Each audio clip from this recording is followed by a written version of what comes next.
When it comes to China, you need adaptability, that's for sure, and resilience. If you're not capable of having these two, trust me, you're gonna be in trouble. In this video, Martina and I are going to talk about the 10 things that frankly annoys us about living in China.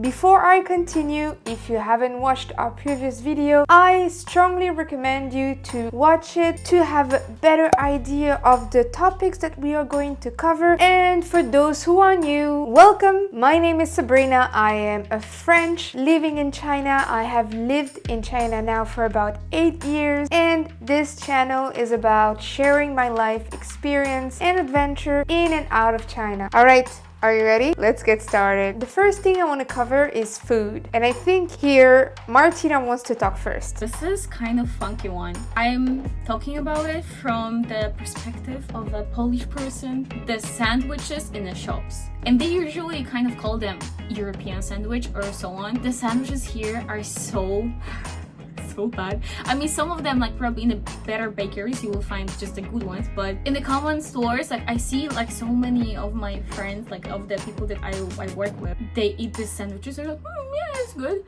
And I'm like, yo, this small triangle sandwich is really not good. They kind of hype about it. They're always going like in the morning when I'm buying like some shaomai and some egg. I always see people just like buying all of the sandwiches. It is true that sometimes you get tricked by the good looking food, and in the end the taste end up really weird with combination that your taste bud didn't even expect.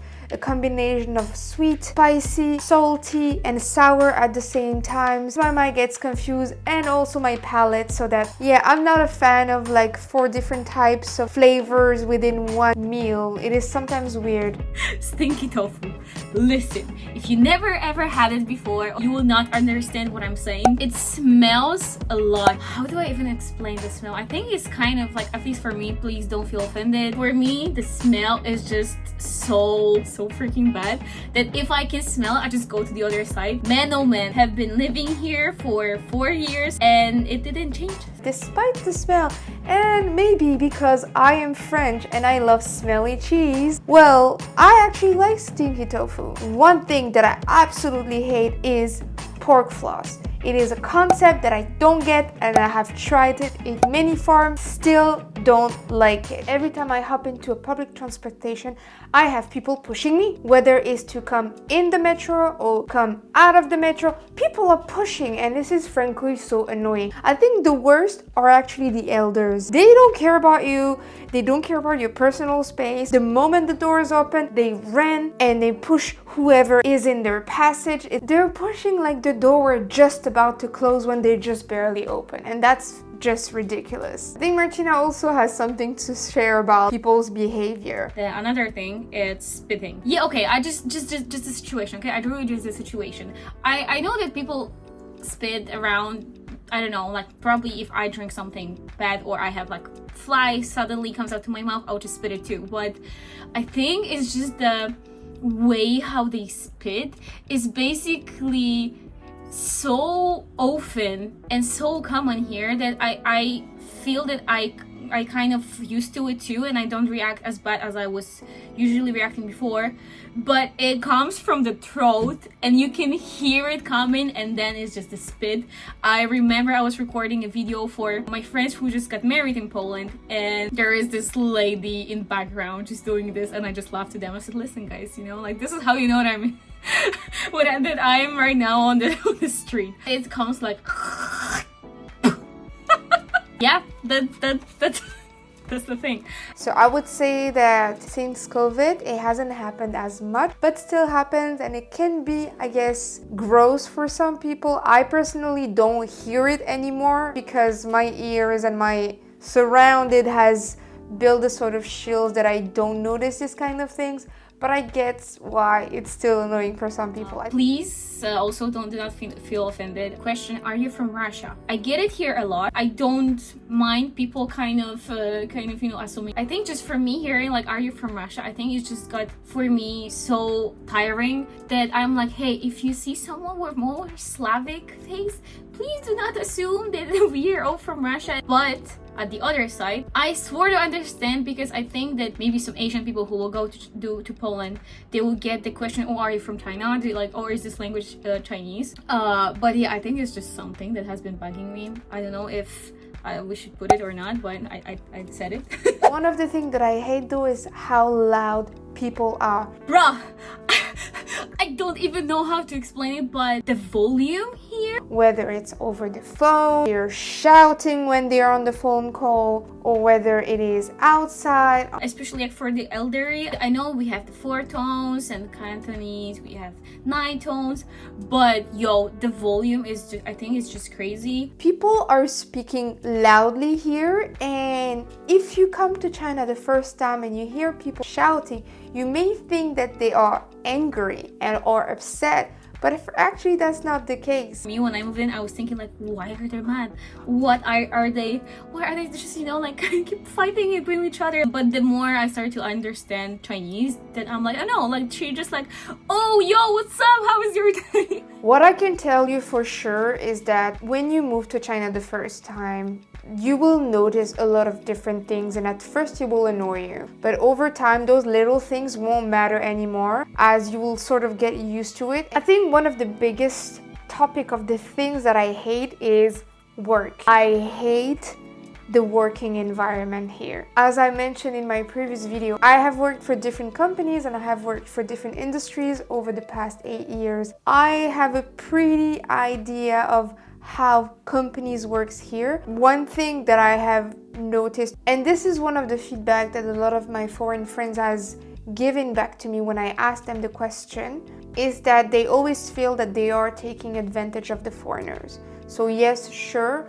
we may have a comfortable lifestyle here, but when it comes to working, things are actually quite of a hassle to us. Either we are left out from the company's culture, which means that we are not invited to some team building employees event. They are too lazy to include us and to prepare everything in bilingual, so they would rather just do everything in Chinese, and if your Chinese is not good enough, then obviously you exclude it, which is sad. The lack of voice that we've got, so even if our salaries are pretty decent, in most companies our voice is not as powerful as the other employees. The things that we may see or value or the mistakes that we may notice are not important enough or not valued enough, so they will pretend to listen, but they will never take in consideration your opinion. Most of the time what had happened is that you will suggest something, but when it comes from you, it is not listened. When a local says the exact same things and basically frankly take credit for your idea, then suddenly this is the best idea ever. They are never taking responsibility for their mistakes. When a big mistakes happen, it's never someone's fault. We have this huge problem that came out of nowhere, but no one wants to admit their mistakes. And that is counterproductive and frankly frustrating, because in the end, when you are the only one taking responsibility for your mistake, they will point at you for messing up. But then when it's somebody's mistakes, things are not moving as fast as they should to solve the problem. And that is part of the culture. There is still this thing around honor and shame, so it is hard for them to admit their mistakes. I could go on forever in that specific topic, so let me know in the comment, guys, if you want a part 2 about the things that I hate, because just talking about my working experience here, there are so many things that I could share with you guys. So how about we say that if this video and my previous video hits 1,000 likes, I will do a part 2 covering this format. Anything related to bureaucracy and visa, but particularly visa, because visa is a pain in the tushy, and this has been more and more difficult as the year goes. I'm not gonna lie, every year when it comes to renewing my working visa, I'm always stressed because the regulations are changing so rapidly, and they're getting stricter and stricter when it comes to having to work here, that I never know whether my visa will be approved or if I will be able to stay in China again and work and continue working here. I still don't understand why every year I need to give you the copy of my passport and the previous visa when everything should be in the system, and it is in the system. But every time, no, I still need to provide the same documents, and that is frankly something that I don't understand. It should be easier. So be prepared, whether it is to apply for a working visa or opening a bank account. You will have to be very patient, prepare just everything, sometimes even over prepared, just in case, because you may never know what's gonna happen. One thing that is part of the culture and that I still don't enjoy doing is having to yell to get things done. Having to yell to get things done is frankly frustrating, and sadly is part of the way the culture goes, the same as when it comes to bargaining for certain products or even certain services. When you go to a store that doesn't display their prices, you're pretty certain that you will have to bargain for the product, and that is something that sometimes really annoys me and is very tiring. And when it comes to services, sometimes don't stop at the first no, because the first no doesn't necessarily mean no. It is more like, oh, I don't know how to do it.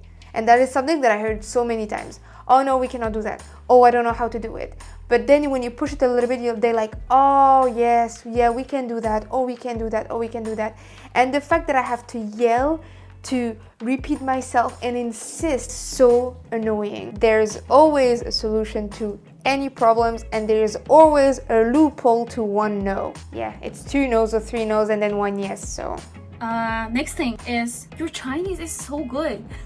And I say it, I mean, I personally hate it because I do not speak Chinese well. I hate the fact that my Chinese is not as good as it should be.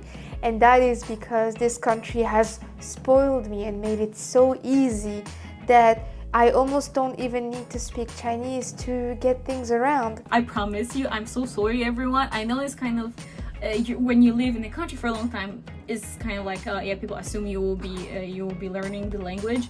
I kind of like never did with the full of my heart, and it's just funny because you will go into the taxi and then they will ask you, oh yeah, you know, like what's the code number that when they are picking you up you have to give the code. So I'm just like Pasanwar, and then they're just like, oh okay, so where you're from? And I'm like, ooh, Mulholland. And and then they're like, oh my god, your Chinese is so good. And then they keep saying stuff, and I'm like, either Tim Pudong, which is like I don't understand, or I say just like, yeah, 中文不好呢, and I'm just like, this, like my Chinese is not good. And they're just like, haha, don't worry. And then they keep speaking Chinese, and I'm like, no, please, really, you know, like, even you said I speak Chinese so well, but I actually don't. So I think it's kind of mixed for me, because I think that people who know Chinese well, like my foreigner friends who have been learning Chinese, when they hear this, they kind of get annoyed at one side because they have been learning for such a long time. So hearing this is kind of like, yeah, I know I do. For me, it's more like, I'm sorry, like this Chinese is very like minimum and it's really not good.